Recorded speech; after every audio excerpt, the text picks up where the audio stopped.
13-year-old Dylan Redwine was described by his mother, Elaine Redwine, as grounded, playfully bold in the best way, and incredibly witty.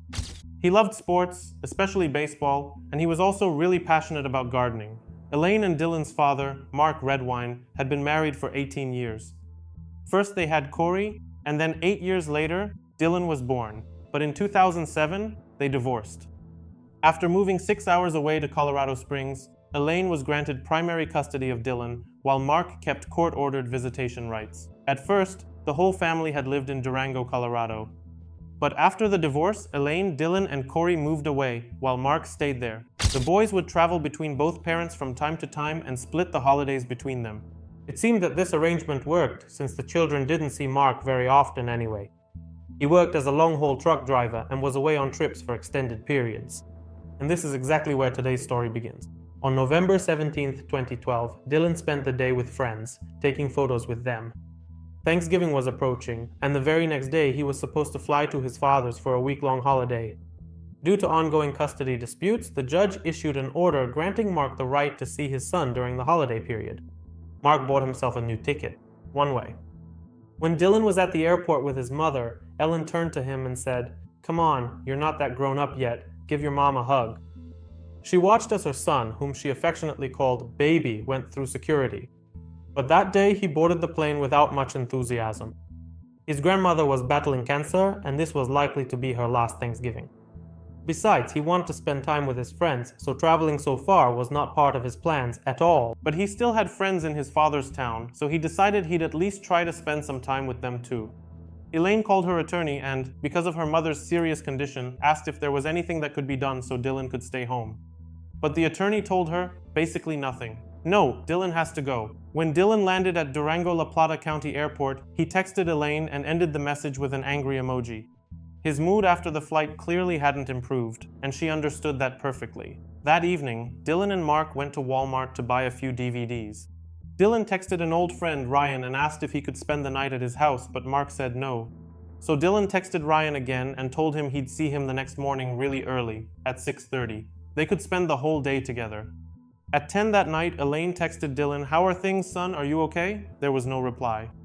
At 6:46 the next morning, Ryan was already awake from his alarm and waiting for his friend. He texted Dylan asking where he was, but got no response.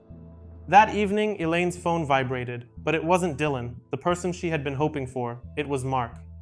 "Ayla, I wanted to ask if you've heard anything from Dylan. I've been trying to reach him all day. Mark said he had already called everywhere, but he couldn't find him."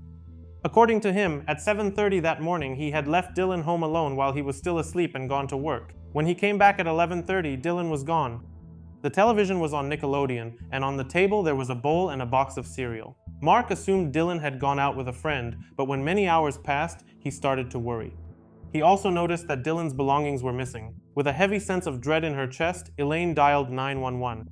Hi, my name is Elaine Redwine, and my son Dylan Redwine was visiting his dad up in Durango. 13 years old. Okay, so he's staying with his dad. And what's the dad's name? Mark. Mark Redwine. And his dad texted me a little while ago and said he could not find Dylan. And when was the last time you saw him? He texted me a couple hours ago. So, does he have any idea where he may have gone? and not according to him, no. She arrived in the small town of Bayfield at around 2 in the morning, November 20th. At 2:35, she sent Dylan a message. "Dylan, please, stay safe. Mom is already here to pick you up, son." She arrived holding Dylan's pillowcase in her hands, which the police had used for the search dogs to pick up his scent. The dogs tracked the scent for about 100 yards down the road from Mark's house, after which the trail disappeared. When the temperature dropped below zero, the anxiety reached its peak. Mark said that perhaps the tense divorce between her and Eileen had affected Dylan. Everything was complicated, and Mark was dissatisfied with how the custody issue was being handled. Perhaps this was weighing on Dylan more than he let on. Mark told reporters, "We don't know where Dylan is. My ex-wife and I are in agreement. Dylan is not the kind of child who runs away from home. But I also think there's a possibility that Dylan was torn between his parents." Inseparable. I mean, anywhere I was, he was right there beside me. You know, he would come to me before he would go to his mom. You know, I think in many ways that was part of the problems that developed in our relationship was because while she was out earning a career, it was very difficult for her to lose sight of the fact that she wasn't there bonding with Dylan the way I was. And I think that that was a huge problem for her. I always try at least once a week to contact him. I'm not going to nag him to death. I'm not going to call him every 5 minutes till he returns my calls. I can text him. I can leave a voicemail. I leave it up to him to respond to me when he wants to. But I don't think that his environment was very conducive for that. What were your plans for Thanksgiving? Well, we had talked about a couple things. He was here for such a short time. We didn't have anything nailed down. I anticipated, and I was correct in assuming that he wanted to spend time with his friends. So that Monday, Tuesday, Wednesday was kind of up in there because that was a day we could either travel to Colorado, or not Colorado Springs, but Castle Rock, where my brother lives. Or he could hang out with his friends and come up here, and just the two of us would spend Thanksgiving, and then he could focus on spending the rest of the time that he was here with his friends. And, I just wanted him to be happy. So when he, wants to spend time with his friends, I get that. I understand that. I have no problem with that. All I need to know is that he's safe and where he's at and how to get a hold of him. And, it's like me to pop in on him, check, make sure he's at where he says he's at. Those things are important to me, When he's with me, it's me and him, with the exception of his friends. I know those are important to him. But, I monitor what he does, where he's at. It's just me and him. There's not people coming and going in my life, because everything I focus on is him and us being together and spending that time. Meanwhile, volunteer search teams and law enforcement began combing the area around Vallecito Lake, which stretches for about 12 miles. Mark Redwine said that his son, Dylan Redwine, loved fishing and being outdoors, so maybe he had gone to the lake to be alone and clear his head. And if he had been out there by himself, anything could have happened. Mark also pointed out that Dylan's fishing rod was missing, so naturally, he put 2 and 2 together.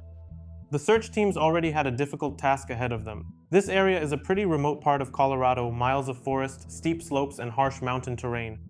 On top of that, there was bad weather and freezing cold. Everything became much harder because of it. New developments tonight. I think somebody knows where he is.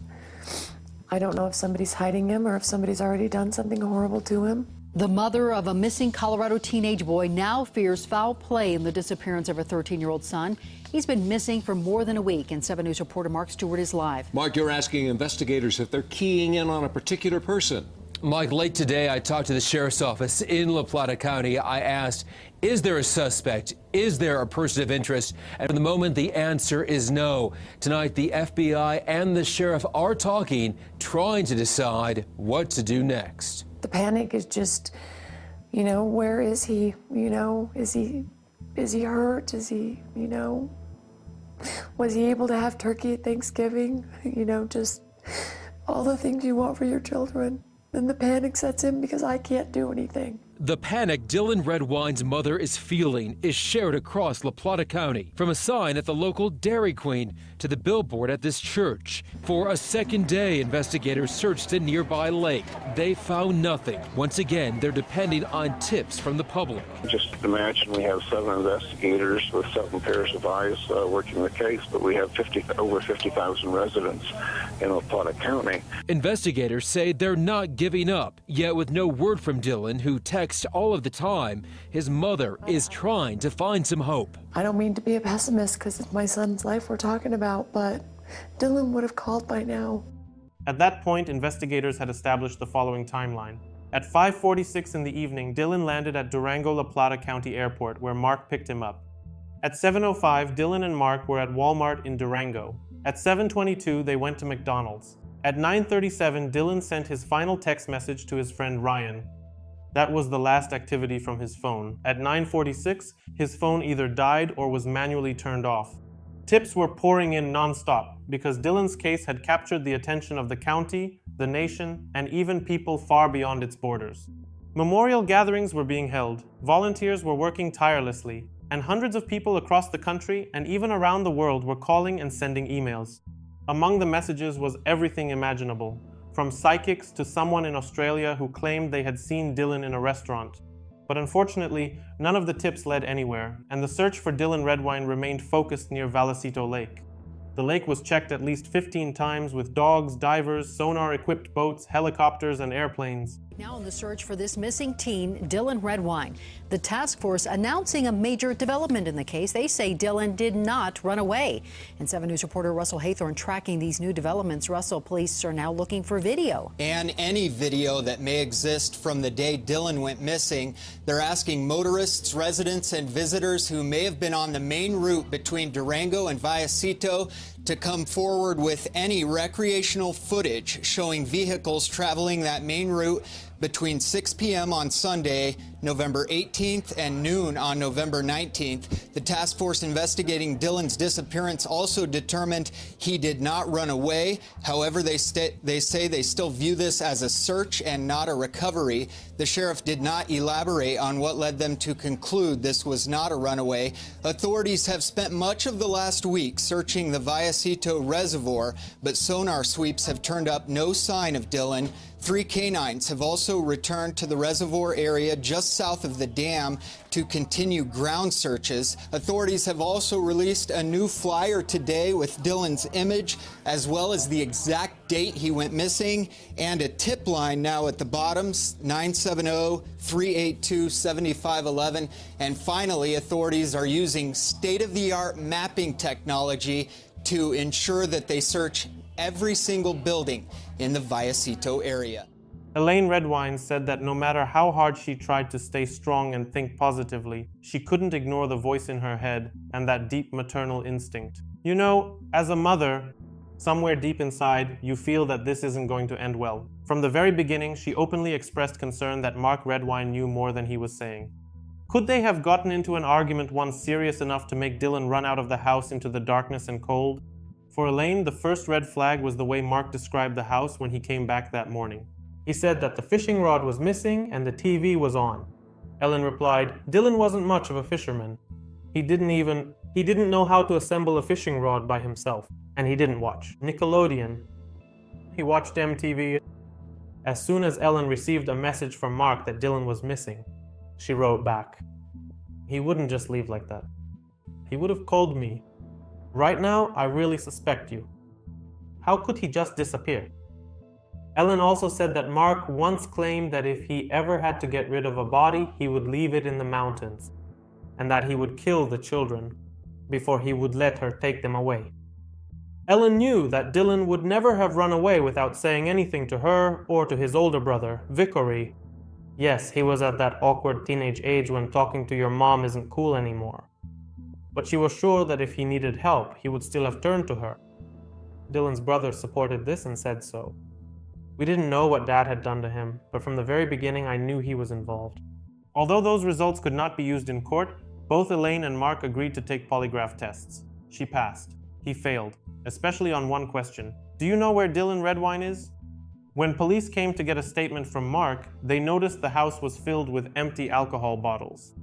A co-worker who saw Mark on the morning of November 19th said he looked drained and extremely tired, like he had been drinking all night without stopping. Early volunteers searching for Dylan also found something else unsettling. While they were out in the middle of the night, shivering in the cold, shining flashlights into the trees and searching for a 13-year-old boy, Mark was lying in bed with the lights off in the house. While Elaine Redwine was barely sleeping at all, Mark Redwine, by contrast, seemed to be getting plenty of rest. Mark claimed he was helping and searching for his son in his own way, but almost everything he did struck people as strange. Aside from a few media appearances, he was hardly involved in the search at all. And even those appearances raised questions. He often spoke about Dylan Redwine in the past tense. He was such a wonderful boy. He meant everything. The more investigators put the pieces together, the more they learned about Dylan's true feelings toward his father. At the airport, he wasn't just acting like a typical moody teenager, he was genuinely afraid to go. But Mark blamed Elaine. He said he couldn't explain exactly how Elaine might have been involved in Dylan's disappearance, but his gut feeling told him it was her. Both sides were accusing each other. The La Plata County Sheriff's Office stated, "We are not naming Mark Redwine as a suspect.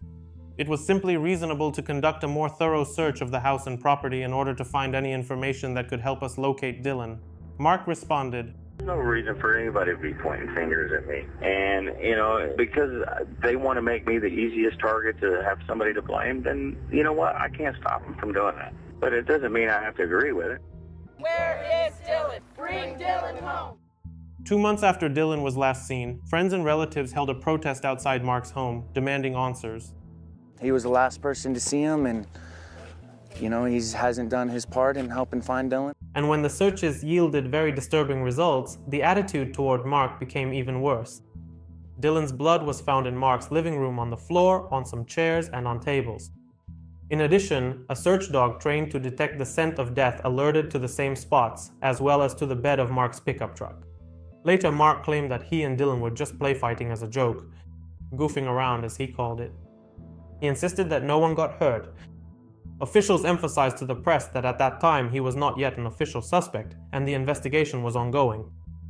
But now Mark had become a person of interest in the investigation. One day in April of 2013, Dylan's stepfather saw Mark driving his truck along Middle Mountain Road. The area near Middle Mountain Road is practically inaccessible during the colder months because of heavy snowfall. The elevation ranges from 8,000 to 11,000 feet, and the snow can remain far longer than usual, sometimes all the way into summer. Roads and trails in that area are often closed during that time. For obvious reasons, no search efforts for Dylan had been carried out there. So Mark going there alone did not just seem strange, it was dangerous. What was he doing there? Later, Mark told police he had found the fishing rod he believed Dylan had taken on the day he disappeared. But detectives had photographed every inch of his house, and they knew that was impossible. Where had it been before, and why had it suddenly appeared now? The main reason so much time had been spent searching near the lake was because of the story about the missing fishing rod. Before long, another detail emerged in the investigation, and it pushed the case into even darker territory. In 2011, Dylan, Mark, and Corey Regin went on a trip together. While Mark was sleeping, the brothers found photos on his computer. They locked themselves in the bathroom, and Corey took pictures of these images with his phone. It's not exactly known what was in all the photos, but in several of them, Mark was wearing women's underwear and eating from a child's diaper. These photos exist online, but for obvious reasons, we are not showing them here. If curiosity still gets the better of you, be very careful. We do not recommend deliberately searching for them. It seems Dylan wanted to use these photos as leverage in case he had a falling out with his father. Corey said that his brother was a very good guy, but still, he wasn't the type to stay silent if he felt something was unfair. Just 3 months before Dylan's disappearance, he texted Corey saying, "Hey, send me those poop pics of Papa because he was lecturing me about how you guys are setting a bad example, and I want to show him who he really is." Corey didn't send the photos, but Dylan still clearly remembered them. Corey said he could feel real anger and intensity in his brother's words. Dylan Redwine had told friends that during his Thanksgiving trip, he planned to confront his father about those photos. And although Corey Redwine never sent them to Dylan, he admitted that he had previously sent them to Mark Redwine, meaning Mark was fully aware that they had seen those images. If that conversation really did happen, it could represent a very strong possible motive. Both of Dylan's parents are searching for answers from each other. They appeared on national TV today, pointing fingers and unveiling the latest on the investigation. The tension between the parents exploded on screen when the case was featured on The Nancy Grace Show, and especially on Dr. Phil, where Elaine, Mark, and Corey all appeared. I really have a concern that you hurt him and his bones are out there just laying. And you don't even care. An emotional plea from Elaine Redwine, Dylan's mother, today on Dr. Phil. Taping of the episode several weeks ago was the first time Redwine's parents had spoken with each other besides text messaging in 3 years. Did you hurt him?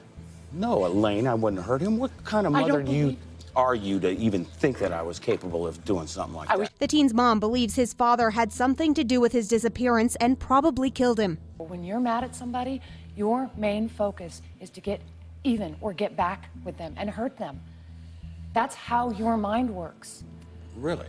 Yes, really. So because you said it makes it true. Police have not named any suspects in the case. Dylan's dad thinks he was abducted while walking to a friend's house 6 miles away. And today, he claimed he wasn't the last one to see Dylan, telling Dr. Phil his mail carrier spotted his son before he vanished. On the day Dylan went missing, I saw two boys walking down the road, not too far from where Dylan lives. It was around 1:30 in the afternoon. The bottom line is we're all suspects, regardless of what the law enforcement says. And whether we've taken polygraph tests or not, it doesn't matter what the results are because it hasn't eliminated anybody. Will you take a polygraph? Selena Westervelt, KRQE, News 13. During the broadcast, Corey and Elaine didn't hold back and brought up everything, including the photos of Mark. But Mark had an explanation. He admitted the photos were real, but claimed he had actually taken them himself on purpose, saying he believed Elaine and Corey were snooping around his house. According to him, it was a setup. Elaine later said that on the outside she didn't show anything, but in that exact moment, she realized Dylan was already gone. Mark's words, his behavior, and the lack of genuine emotion all told her he knew the truth and was now just trying to protect himself. After the doctor, Phil Show, an FBI agent, directly told Mark that he found him insincere and urged him to tell everything he knew. If you lead us to him, I absolutely guarantee you that I would not arrest you today. If you told me where Dylan is today, and you take me to Dylan, show me where he's at, we'll drop you back off at your car at your house, we want him back home. I want that. If you show us today, show where he's at today, just bring us there. I guarantee you, I'll cut you loose. I'm not going to arrest you today. But Tom, I can't help you with that because I don't know where Dylan's at. And I think you do. I know you do. If he fell down accidentally and hurt himself and you freaked out, panicked, and you put him somewhere. You know, it's better to get in front of this than to have somebody down the road find him and then, oh, he's in a shallow grave. This doesn't look good. Last seen by Dad. You can just tell us where he's at and work with us, and we'll deal with all the other stuff later. I'm not going to sit here and admit to you that I've done something that didn't happen, that I didn't do. Mark continued insisting he knew nothing. He claimed the Dr. Phil interview was staged to make him look as bad as possible. Eventually, once the heavy snow melted, investigators were able to search the area around Middle Mountain Road, the same place Mark had driven to on his own. There, they found Dylan's sneakers, Nike Air Jordans, stuck in the branches. Later, they discovered bones that they believed could be human remains. After forensic testing, it became clear their suspicions were correct. 6-month-long search for teen Dylan Redwine has ended in the worst possible way. The La Plata County Sheriff's Office just confirmed it has found the 13-year-old's remains. Authorities say a variety of remains, including bones, were collected during a 5-day search of Middle Mountain Road. That's in Bayfield, Colorado, within sight of Iosito Lake. One of the reasons this evolved from a weekend search to a 5-day search was once we began finding items that gave us an indication that they may be connected to Dylan. Now, these are pictures of that search. La Plata County Sheriff's Department says a variety of items were found, including the bones. The Colorado Bureau of Investigation alerted sheriff's investigators today that tests conducted on the bones confirmed they are the remains of Dylan Redwine. The boy's remains were found off a road described as rugged and mainly used by hunters or campers. Investigators say they did not search the area on a recent tip, only that it was an area they weren't able to cover very well until recently. Investigators have long suspected foul play. They have not identified any possible suspect just yet. We asked if the community should be concerned, though. We have said early on that we had not found any indication that this was something that the public needed to be concerned about. It was just like a whole 7 months of all this hard work and hope and stuff just shattered. At one point, it's going to be time to take down missing signs just like this one. But friends and family members of Dylan Redwine say they are not letting go of the hope that police will one day find what really happened to the 13-year-old. Nava, who stayed overnight at Redwine's house, says he never sensed any tension between father and son. When I was around with Dylan and his father, or when I was around them, they seemed like best friends. I mean, they were really close. Nava says Saturday's vigil might bring some closure, but as for answers, those are harder to come by. However, they were unable to determine the cause of death. Animal damage and environmental effects complicated the examination. Therefore, it was necessary to find more evidence. In total, they found 3 bones, as well as pieces of a t-shirt, his shoes, an elastic waistband from underwear, and a sock. Lead detective Tanya called Mark Redwine after this major discovery. His reaction was telling. He kept repeating that only 2% of Dylan's remains had been found, and that supposedly this did not yet mean he was dead. To his other son Brandon, from a previous relationship, he said something like this: "If they don't find the remaining 98%, they'll never be able to prove he was murdered." But the fact was obvious: Dylan was dead, and everyone understood that. But the investigation had to continue searching in order to find something that would indicate the cause of death. Major developments tonight in a case we have been tracking closely for years. Investigators confirm they have a person of interest in the Dylan Redwine homicide investigation. The teen's death has shaken the small community of Vallecito Lake, Colorado. But as Anchor Royal Day reports, friends and family pray that this latest news will lead to an arrest soon. Mark Redwine, Dylan's father, did not return our phone calls for this story, but we spoke to him right after Dylan vanished. He was the light of my life, and he meant everything to me.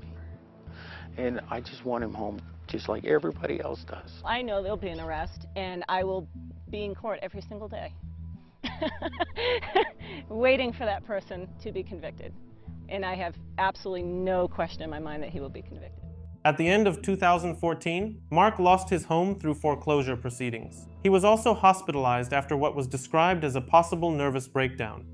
In June of 2015, Elaine Redwine filed a civil lawsuit against Mark for wrongful death, but it was dismissed because the statute of limitations had expired. November 2015, 3 years had passed since Dylan disappeared. A 5-day search operation was conducted, with investigators combing a 12-mile stretch of Middle Mountain Road.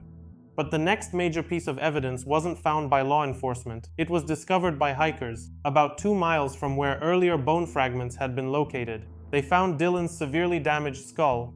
It clearly pointed to homicide rather than damage caused by animals or weather conditions. Signs of blunt force trauma and injuries consistent with a sharp object were identified. Dylan's phone, iPad, backpack, and wallet were never recovered. Despite this major discovery, more than a year passed in almost complete silence. Then, in January of 2017, things in Durango began to change. And much of that shift came thanks to the new district attorney, Christian Champagne. He had previously worked on the Dylan Redwine case as a deputy prosecutor, but now he had significantly more authority and influence. Christian told the family to stay united with him. The road was still long, but justice for Dylan Redwine was getting closer. He saw no reason not to present all the available evidence against Mark Redwine to a grand jury. July 22nd, 2017. Let's put him down, lay him down, and we'll move up Nick, Bean, and Dollywall grab. But let's put him on the ground, stomach, arms out. There's a passenger, Just keep your hands up, buddy. Just keep your hands up. Dollywall, watch the cab. I got the cab. Around me, go around back. Yep. I got the cab. Around me, go around back.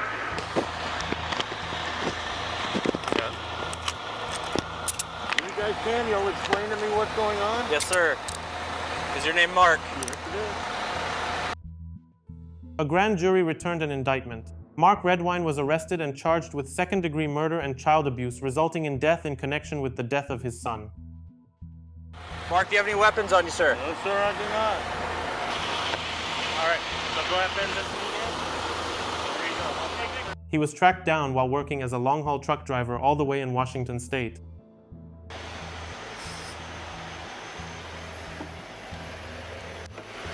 Are you Mark? Yes, sir, I am. Okay. I'm the sergeant. Did you say you asked to speak with me? Well, I was asking a few questions. First of all, I'm trying to understand what exactly is going on. Okay. Before we get going here, I do got to let you know I am equipped with the body-worn camera. It records both audio and video. Okay. Have you been read your Miranda rights yet? No, I have not. Okay, let me make sure I get those read to you so that I'm trying to answer all the questions you have. But because you're in handcuffs and because you're in the back of a police car, I do want you to know what your rights are too. I haven't done anything for me to have my rights. Okay. You have the right to remain silent. Anything you say can be used against you in a court of law. The reason why you're in handcuffs right now is because we received a call from an agency in Colorado. What had happened is they had got information that you were potentially up here, and they said that they had a warrant for murder second for you. Nothing to do with that. started. I'm sorry? I have no idea what that's about. Okay. He remained calm when he was placed in the vehicle and told detectives that he didn't understand what all of this was about. Then the officers turned to the passenger. Yeah, are you Ricardo? Yes, sir. Okay, and that's Mark with you? Yes. Okay. Mark's got a murder warrant out of Colorado. Okay? Oh, shit. And so we got information that he was here and that he was potentially armed with a handgun, which is why we brought you out so carefully that we did. Okay? We understand that you were with him, you're a student driver with him? Okay. And so we didn't want you to be put in a position of being, a hostage or anything. We don't know this dude. We don't know what his story is. All we have is the agency in Colorado saying he's wanted for murder. Okay? And is potentially armed with a handgun. Okay? So I hope you understand why we approached the stop safely and stuff like that. No, he's a good dude, I know that something happened with his son, so. Yeah, and I don't know the whole story. I saw a little bit on Google or whatever, and it sounded like a kind of a long and involved thing, but that kind of has come full circle, and Colorado's saying, we want to talk to this dude because we think he might have killed this kid. Yeah. So, all right. That's crazy because he's gonna go look for him, when he gets some time off. Okay. Has he mentioned anything about the troubles in Colorado or anything to you as you guys were driving and passing miles in time? He's talking about they're gonna go do a search party for him for his son. Oh, okay. Okay. So, I know he didn't do nothing like that. Okay. All right. So let me just pat you down real quick. Make sure you don't have any weapons to get you out of those handcuffs. I will ask that you kind of hang out. The prosecution explained the difference between first-degree and second-degree murder, and why they chose this particular charge. They noted that first-degree murder is when a person acts with premeditation, while second-degree is when someone knowingly commits a deadly assault without proven prior planning. Mark may not have planned the murder in advance, and the investigation could not prove premeditated preparation, but it is likely that he snapped and attacked in the moment. Former profiler Abhipit Klismet said that when he was asked to create a psychological profile of the suspect, the picture was very telling. It didn't take the former profiler long to point to Mark Redwine. He called it an inevitable conclusion and reached it very, very quickly. Oh, just sadness. Just, how could you do this to him? It's very overwhelming. The whole process has been very overwhelming. But again, I can't change what happened. I can only move forward and be Dylan's voice and continue to fight for justice for my sweet son. Mark pleaded not guilty, and nearly a decade after Dylan Redwine's disappearance, the trial began. But for the prosecution, things were far from straightforward. In 2021, and new this morning, we are hearing from Elaine Hall, the mother of Dylan Redwine, after another mistrial was declared in her ex-husband's murder trial. The first trial abruptly ended in a mistrial after it was revealed that one of the jurors had independently researched the case. A second mistrial was declared when one of Mark's public defenders asked the judge to do so due to COVID, 9 symptoms within the defense team. The court agreed in order to, quote, ensure Mr. Redwine receives effective legal counsel, and only after that was the case finally able to move forward. Prosecutors urged the jury to rely on common sense above all else. The facts were these. Dylan was afraid to go visit his father because their relationship had already become strained and damaged. Damaged and deteriorating relationship that turned deadly on November 18, 2012. And despite the defendant's best efforts to avoid responsibility and accountability, we are here today, and justice is about to come. As Agent Gruesing told the defendant, justice is about to come. Back in November 18, 2012, the defendant was an angry and isolated father who was losing contact with the only family member still willing to engage with him. And that family member was only willing to be with him because the court had ordered him to do so. That relationship was coming to an end. The defendant's fully aware of it, and he's angry about it and frustrated about it. And you see that in Exhibit 8, where the defendant emails Elaine, and he copies his attorney on it. This is Sunday, November 11, 2012. A week from this date, Dylan will be dead. By now, you should have received Dylan's flight itinerary. As you know, Dylan has failed to respond to all my communication attempts, so I'll have to rely on you to inform him of his travel. Also, since you have failed to address any support issues you may have, I expect all his needs are being addressed. So all the money's in his personal account, are not needed. XXX.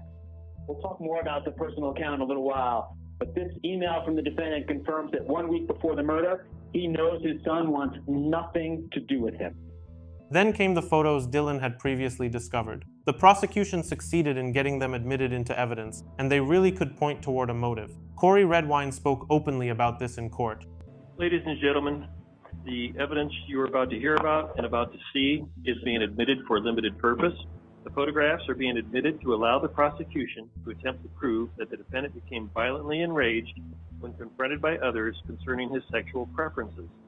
The photographs are also being admitted to allow the prosecution to attempt to explain the deteriorating relationship between the defendant had with Dylan. Wearing a diaper, taking selfies of him wearing the clothing, wearing the diaper, eating the feces that was in the diaper, and just that's pretty much it. Dylan, back in 2011, was he 12 years old? I believe so, yeah. How did he react to seeing those photographs of his father? He was pretty disgusted. It was something that he kind of had to try to contain himself. When we found the pictures, we were in the hotel room with Mark at the time, and Mark was sleeping, and Dylan was on his laptop, and I walked into the room. I had a conversation with my current wife, just checking up on her since I was on the road. And when I walked into the room, Dylan just kind of grabbed my attention, was trying to be quiet, but obviously was energetic, kind of, you know, like, come here, I got to show you this, I got to show you this, kept pulling me. And then he took me into the bathroom where we closed the door and locked it. And that's when he showed me the pictures that he had found. Did it impact his view of the defendant moving forward? Yes. The prosecution's theory was that Dylan confronted his father about those photos, and the situation quickly spiraled out of control. In a fit of rage, Mark killed his son in the living room, decapitated him, and disposed of the body in a remote area in an attempt to have it destroyed by wildlife. According to prosecutors, the blood and DNA found in the house and in the pickup truck supported this version of events. They also argued that no wild animal could have carried a human skull so far away from the rest of the remains. This strengthened their claim that the decapitation likely happened inside the home, and that the remains were later scattered by Mark in an effort to cover up the crime. Investigators even recreated Mark Redwine's living room to show the jury exactly where the blood was found. Mark lied many times, and he was constantly caught in contradictions. He showed almost no interest in searching or helping, and displayed no sadness, emotion, or genuine pain. After Dylan disappeared, he even took photos of his son and transferred money from Dylan's account to his own bank account. However, the defense insisted that there was not enough physical evidence to prove that Mark had killed anyone. They suggested that Dylan could have died from a wild animal attack after leaving the house.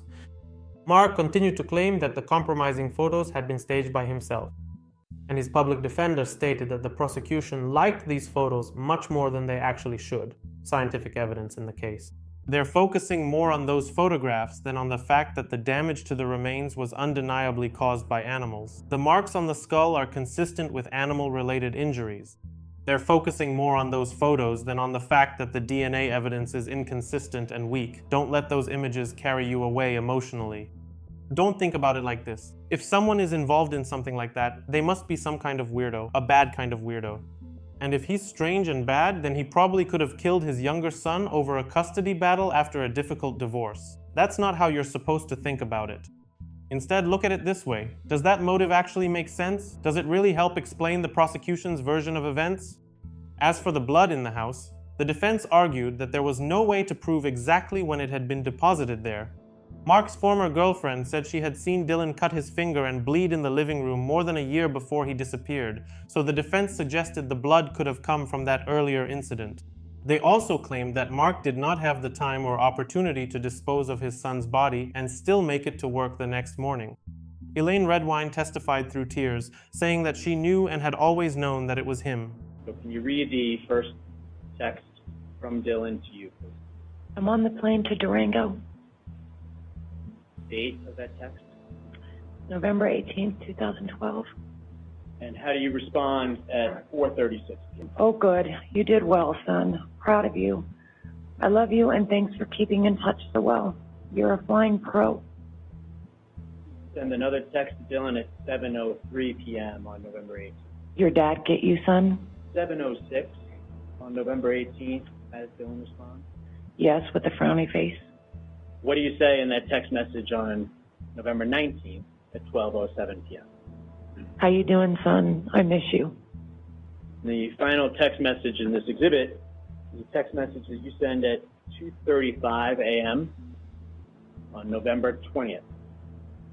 What do you say in that text message, Ms. Hall?